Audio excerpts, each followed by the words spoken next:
전남대학교 의과대학 손석준 엘리야 교수가 평신도의 눈높이에 맞춰 가톨릭 전례를 알기 쉽게 전해드립니다. 어느 교리교사가 안내하는 전례 상식.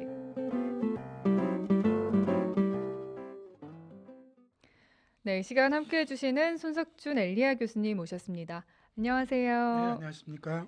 네, 이 시간 페이스북과 유튜브를 통해서 보이는 라디오로도 진행되고 있습니다. 지난 시간에는 교수님과 말씀 전례에서 화답송과 복음 환호송 그리고 복음 봉독에 대해 알아봤고요. 오늘은 어떤 내용인가요? 네, 지난 시간에 이어서 말씀 전례 부분에서 강론, 신앙 고백, 보편 제한 기도에 대해서 알아보겠습니다. 네, 교수님 알아보기 전에 먼저 이번 주일이 전교 주일이었습니다. 네, 전교 주일에 대해서 짚어주세요. 예, 우리 교회는 정교 사업에 종사하는 선교사와 정교 지역의 교회를 돕기 위해서 정교 주일을 정하고 있습니다. 해마다 10월 마지막 주일에 앞주일이 정교 주일이 되는데요. 네, 그렇게 따지면 이번엔 10월 20일이 되겠죠. 이 정교 주일은 그 신자들에게 교회 본연의 사명인 선교에 대한 의식을 일깨우기 위해서 만들어진 것입니다. 네, 이 전교 주일을 맞아서 선교에 대해 생각해보고 실천해보는 하루하루 되었으면 좋겠고요. 오늘 그럼 먼저 강론에 대해서 알아보도록 하겠습니다. 예, 강론이라는 말은 그리스의 호밀리아에서 나온 말인데요. 아버지가 자녀에게 또 스승이 제자에게 대화 형식으로 하는 이야기를 뜻합니다. 미사에서 강론이라는 것은 전례력에 따라서 신앙의 신비와 그리스도인의 생활 규범을 성경을 바탕으로 설명하는 것을 뜻합니다. 네, 이 강론은 그리스도인의 삶을 살찌우는데 반드시 필요하기 때문에 이제 권장되는 것인데요. 이 강론은 그날 봉독한 성경의 말씀 또는 그날 미사의 통상문 또는 고유 전례문에 대한 설명이어야 합니다. 이 주례자는 강론을 통해서 우리 형제들이 성경을 이해하고 맛보도록 이끌어주고요. 네, 또 신자들이 마음을 열어서 하느님께서 하신 놀라운 일들에 감사하게 합니다. 또 전례 거행에서 성령의 활동으로 성사가 된 말씀으로 참석자들의 믿음을 길러주고요. 또 마지막으로 신자들이 효과 있는 영성체를 하도록 준비시켜 줍니다. 네. 또 그리스도인의 삶의 본분을 실천하도록 이렇게 격려하는 것이 강론입니다. 네, 그 교수님 평일 미사에선 강론 대신 복음에 대한 묵상을 하기도 하는데요. 강론이 없어도 되는 건가요? 네, 예. 평일 미사에서 이렇게 짧게 강론을 하는 경우도 있고 또 말씀하신 대로 강론을 하지 않고 묵상하는 그런 경우도 있죠. 의무는 아닙니다. 주일과 축일에는 강론을 해야 하는 것은 의무고요. 네, 평일 미사에는 의무가 아닙니다. 어, 우리가 말하는 주일과 축일에는 중대한 사유가 없으면은 이 강론을 생략할 수 없다 이렇게 되어 있고요.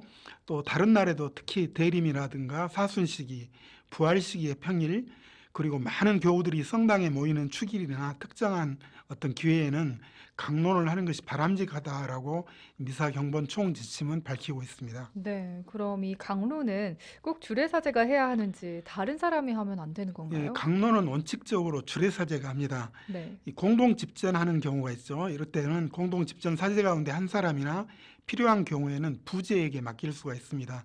그런데 이 평신도에게는 결코 맡길 수가 없습니다. 평신도는 강론을 할 수 없다는 이야기죠. 네, 또 특별한 경우에 그리고 정당한 이유가 있을 때는 공동 집전을 하지 않았지만은 미사에 참여하고 있는 주교나 다른 사제가 강론을 할 수가 있습니다. 네. 강론을 평신도가 할 수 없다고 하셨습니다. 그렇다면 교수님, 수도자나 신학생은 어떤가요? 마찬가지입니다. 강론을 할 수 없는데요. 이 성찬례 거행 중에 이루어지는 강론은 거룩한 교육자인 사제나 부제에게 이렇게 맡겨져 있습니다. 어떤 공동체나 단체에서 이 사목회 임원이라든가 또 교리교사 임무를 수행한다 하더라도 신자는 강론을 할 수가 없습니다. 이것은 거룩한 교육자들의 특별한 어떤 해설 능력이나 신학적인 준비 때문이 아닙니다. 이 성품 성사에 인호를 받았기 때문에 그들에게만 이렇게 유보된 임무입니다. 네, 어떠한 주교도 이런 교회법 규범의 감면 권한을 가질 수 있습니다. 가질 수 없습니다. 다시 말씀드려서 뭐 사목자가 아닌 사목회 이모지라든가 교리교사라든가 평신도에게 이렇게 강론을 시킬 수는 없다라는 이야기입니다. 아직 성품을 받지 않는 신학생에게 강론을 또 임할 수도 없습니다. 강론을 미래의 교역을 위한 하나의 훈련으로 여겨서는 안 된다 이렇게 되어 있습니다. 네, 또 성직자 신분을 상실했거나 거룩한 교역의 수행을 포기한 사제나 부제들에게도 마찬가지로 강론을 맡길 수가 없습니다. 네. 뭐 평신도 주일에 보면 본당 평신도 대표가 하는 걸 보기도 했는데요. 이게 잘못된 건가요? 예, 강론이라고 이렇게 이야기하는데 이제 잘못된 말이죠. 평신도 주일에 평신도 대표가 할 수 있는 것은 설교라고 보면 됩니다. 강론은 아닙니다. 이 네. 강론은 설교의 여러 형식 중에서 탁월한 것으로 전례의 한 부분이며 사제나 부제에게 유보됩니다. 평신도는 전례 행사에서 법 규정에 따라서 독서자나 해설자 또는 선창자의 임무를 수행할 수 있죠. 또 평신도는 필요한 경우에 성당이나 경당에서 설교할 수 있습니다. 또 말씀의 전례를 집전하고 성체를 분배할 권한을 받을 수가 있습니다.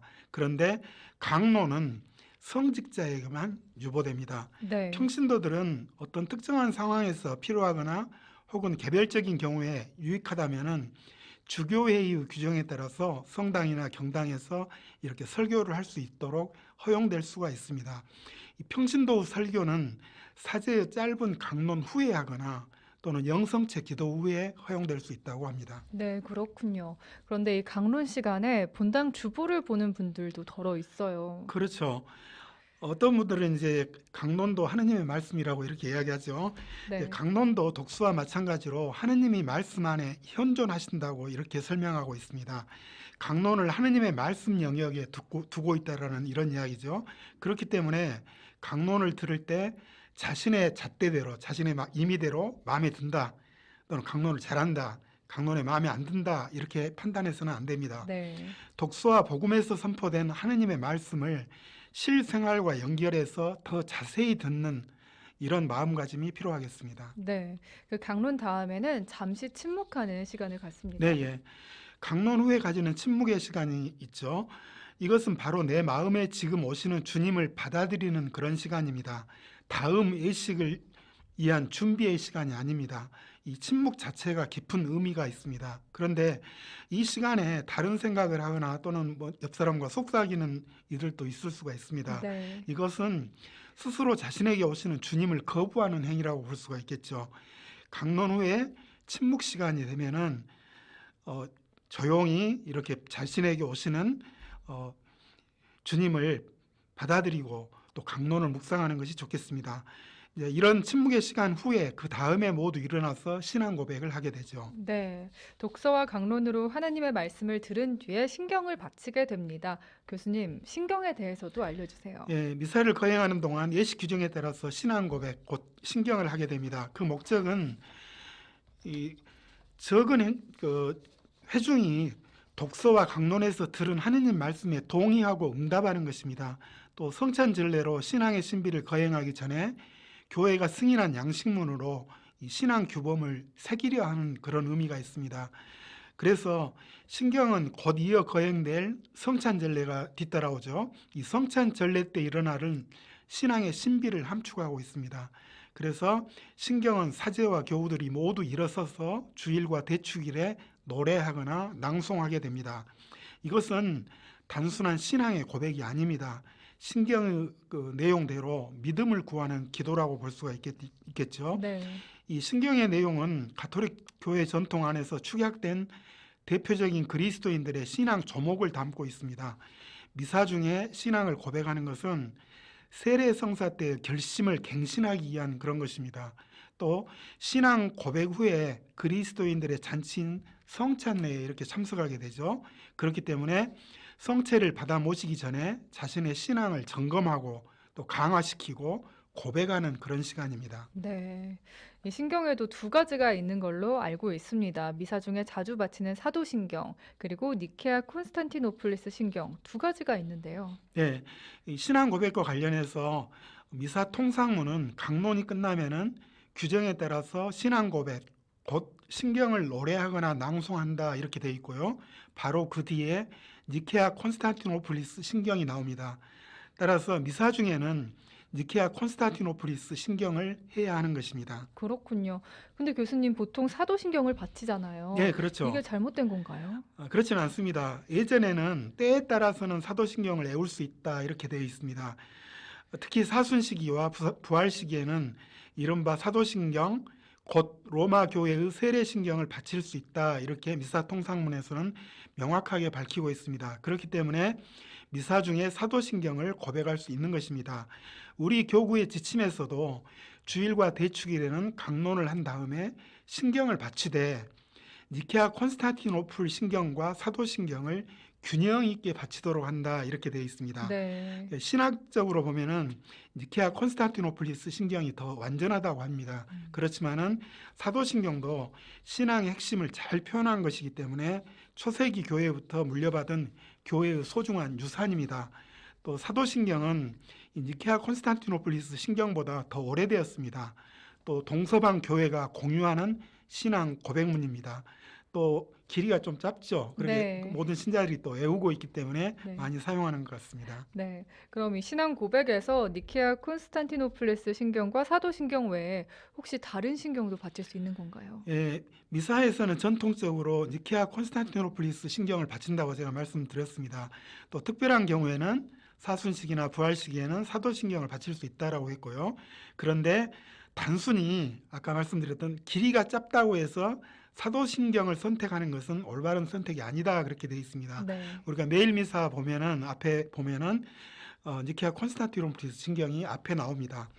또 전례서에 들어있지 않는 신경이나 신앙 서약, 다시 말해서 개인이나 단체가 신앙 내용을 임의로 작성하는 것, 이런 것은 바칠 수 없습니다. 네. 교수님, 그리고 신경을 바치는 중에 머리를 숙이는 부분도 예, 있잖아요. 그렇죠. 그 밑줄 쳐져 있죠. 네. 깊은 절을 하도록. 네. 이 니케아 신경 중간 부분에서 또한 성령으로 인하여 동정 마리아에게서 육신을 취하시어 사람이 되셨음을 믿나이다. 또 사도신경에서는 성령으로 인하여 동정 마리아께 잉태되어 나시고 이렇게 합송할 때 우리 교우들은 깊은 절을 합니다. 이것은 주님께 대한 흠숭과 감동의 표현입니다. 강생의 신비에 대한 경의와 감사를 하느님께 표현하는 그런 것입니다. 우리 보편교회에서는 이 주님 탄생 예고 대축일과 주님 성탄 대축일에 신경의 이 부분에서 무릎을 꿇습니다. 그런데 네. 우리 한국교회에서는 깊은 절로 적응하고 있습니다. 그런데 이제 앞에만 무릎을 머리 숙이고 그다음에 얼른 머리를 들어버리는 그런 경우가 있죠. 네. 그런데 신앙 고백이나 사도신경은 밑줄 부분에서 밑줄이 끝까지 쳐져 있죠. 끝까지 모두 고개를 깊이 숙여야 합니다. 끝까지요. 예, 예. 네. 네. 이 신앙 고백 신경은 어떻게 바치는지 자세히 예, 알려주세요. 주일과 대축일에 사제와 교우들이 함께 노래하거나 낭송하게 됩니다. 또 성대하게 지내는 특별한 미사 때에도 바칠 수가 있고요. 또 노래로 바치는 경우에는 사제가 시작하거나 필요에 따라서 선창자 또는 성가대가 시작할 수가 있습니다. 또 이어서 모두 함께 노래하거나 교우들과 성가대가 교대로 노래합니다. 노래로 하지 않을 경우 보통 그렇죠. 모두 함께 낭송하거나 두 편으로 나누어 교대로 낭송한다 이렇게 되어 있습니다. 네. 그 다음에는 보편 지향 기도를 바치게 되는데 보편 지향 기도에 대해서도 알아보겠습니다. 예, 믿음으로 받아들인 하느님 말씀에 응답하는 것입니다. 이 하나님께 모든 이의 구원을 위하여 바치는 기도가 이 보편 지향 기도입니다. 그래서 교우들과 함께 드리는 미사에서는 원칙적으로 이 기도를 바치는 것이 바람직하다라고 되어 있습니다. 이 보편 지향 기도는 신앙인들이 하느님 말씀에 응답하기 위한 기도입니다.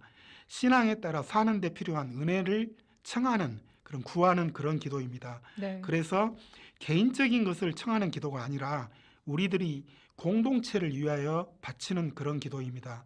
또 보편 지향 기도는 성모 마리아나 성령께 바치는 기도가 아닙니다. 하느님께 직접 은총과 자비를 간구하는 그런 기도입니다. 네. 보편 지향 기도 순서에 대해서도 예, 알아보겠습니다. 대개 네 가지를 하게 되죠. 보편 지향 기도를. 그런데 이제 네. 기도 순서는 이렇게 합니다. 보편 지향 기도는 주례사제가 간단히 시작 권고를 합니다. 이제 기도를 바치자고 이야기하는 것이고요. 또 특정한 교우가 기도 지향을 말합니다. 누구를 위해서 뭘 위해서 기도합시다 하면서 주님 하면서 이렇게 내용을 이야기하죠. 그러면은 교우들은 다 함께 환호로 공동 청원에 참여하게 됩니다. 주님 저희의 기도를 들어주소서 이렇게 이야기하죠. 네. 또 마지막에 주례사지가 맺음 기도를 바치면서 이 보편 지향 기도가 끝나게 됩니다. 네. 교수님, 그럼 보편 지향 기도에서 지향의 순서가 있나요? 예, 보통 지향을 네 가지를 이야기를 합니다. 이 순서가 있습니다. 이 기도의 지향 순서는 처음에 모든 교회를 위해서 기도합니다. 다음에 위정자와 온 세상의 구원을 위해서, 다음으로 온갖 어려움으로 고통받는 이들, 마지막으로 지역 공동체 순으로 이렇게 기도 지향으로 기도하게 됩니다. 첫째 부분에서 모든 교회를 위해서 기도한다고 그랬는데 이 여기서 교회는 모든 교회 전체 또 세계의 모든 교회를 위해 기도하는 것입니다. 다음에 전 인류 그리스도교 신앙을 받아들이지 않는 사람을 포함해서 모든 사람을 위해서 기도하는 것이 두 번째고요. 네. 셋째 부분에서는 긴급하고 필요한 일을 위해 기도합니다. 그것은 이제 모든 차원의 공동체를 위한 아주 구체적인 내용이면 되겠습니다. 또 마지막으로 우리 공동체, 예를 들어서 본당이나 지역 공동체 또는 각종 단체 등에 속해 있는 모든 사람을 위해서 기도하게 됩니다. 그런데 이 견진미사나 혼인미사, 장례미사와 같은 특별한 미사 거행에 있어서는 기도 지향들을 그 상황에 더 어울리게 바꿀 수 있습니다. 네. 또 기도 지향은 간단하고 명료해야 됩니다. 길어서는 안 된다는 이야기죠. 네. 또 신중하면서 자유롭게 준비해야 되고요. 또 공동체 전체의 청혼을 드러내야 한다고 이렇게 총 지침에서는 가르치고 있습니다. 기도 지향을 독서자가 하기도 하고 또 다른 네 사람의 신자들이 하기도 하는데 교수님, 누가 어디서 하는 게 예, 맞나요? 보통 이제 신자분 네 분이 하시죠. 이 기도는 독서대나 알맞은 다른 곳에서 부제나 선창자 또는 독서자 또는 다른 평신도가 할 수 있다고 그렇게 되어 있습니다. 그래서 뭐 누가 하더라도 상관없는데 보통에서는 제단 밑에 있는 제일 앞쪽에 있는 평신도가 나누어서 이렇게 하게 되고 아니면 구역이나 반에서 이렇게 반원들이 하게 되죠. 네. 이 교우들은 서서 기도를 바칩니다. 보편 지향 기도를 할 때 다 서 있죠. 네. 또 봉사자가 각 지향을 말한 다음에 다 함께 환호로서 공동 청혼을 드러내거나 침묵으로 기도에 참여하게 됩니다. 보편 지향 기도는 매일 미사에도 나와 있잖아요. 네, 이대로 하면 되는 건가요? 보통 매일 미사 그대로 하는 경우가 많습니다. 아니면 네. 넷째 번만 공동체를 위한 기도만 바친다든가 이렇게 하는데요. 이 보편 지향 기도는 말씀드린 대로 세상 구원에 대한 사명을 지는 이 공동체의 간청입니다. 이제 말 그대로 모든 사람을 위한 폭넓은 이런 기도여야 합니다. 그렇기 때문에 보편 지향 기도는 나 중심이 아니고 멀리 이제 시야가 좀 더 이렇게 커지는 그런 경향이 있죠. 네. 이렇게 깊은 의미를 가지고 보편 지향 기도가 있는데 이 기도를 바치는 데 있어서 많은 공동체가 이 매일 미사라든가 이런 것에 제시된 것을 그대로 따르고 있는 것이 보통입니다. 이것은 어디까지나 하나의 예문입니다. 예시입니다. 그렇기 때문에 각 공동체의 실정에 맞게 언제나 새롭게 만들어 바치도록 이렇게 하도록 그렇게 노력해야 합니다. 네. 또 새롭게 기도문을 작성할 때는 아까 말씀드린 대로 되도록 간결하게 해서 이 공동체 전체가 기도의 핵심을 쉽게 알 수 있도록 이렇게 하면 좋겠죠. 네. 그리고 이때 공동체의 응답은 주님 저희의 기도를 들어주소서라고 응답하잖아요. 여러 형식으로 할 수 있다고 합니다. 천편일률적으로 주님 저희의 기도를 들어주소서만을 고집하고 있지 말고요. 그날 전례에 맞게 다양하게 하면 좋다라고 이렇게 돼 있습니다. 예를 들어서 그날 복음이 믿음을 가르친다면은 응답한으로 주님 저희에게 믿음을 주소서 하면 뭐 더 좋을 것 같고요. 이 보편 지향 기도가 끝나면은 사제는 팔을 벌리고 이제 마지막 맺음 기도를 바칩니다. 이제 청혼을 마치게 되죠. 그렇게 되면은 보편 지향 기도가 끝나면은 이제 모두 자리에 앉게 되죠. 그런 다음에 이제 봉헌 노래를 시작하죠. 그렇게 되면은 이제 보편 지향 기도로서 말씀 전례는 모두 끝나게 됩니다. 네. 다음에는 이제 성찬 전례가 이어지게 되죠. 네, 그렇습니다. 교수님 이렇게 자세히 짚어주시니까 미사의 어떤 한 부분도 중요하지 않은 부분이 없구나 다시금 느끼게 됩니다. 오늘 교리교사가 안내하는 전례 상식, 오늘 강론, 신앙 고백, 보편 지향 기도에 대해서 자세히 알아봤습니다.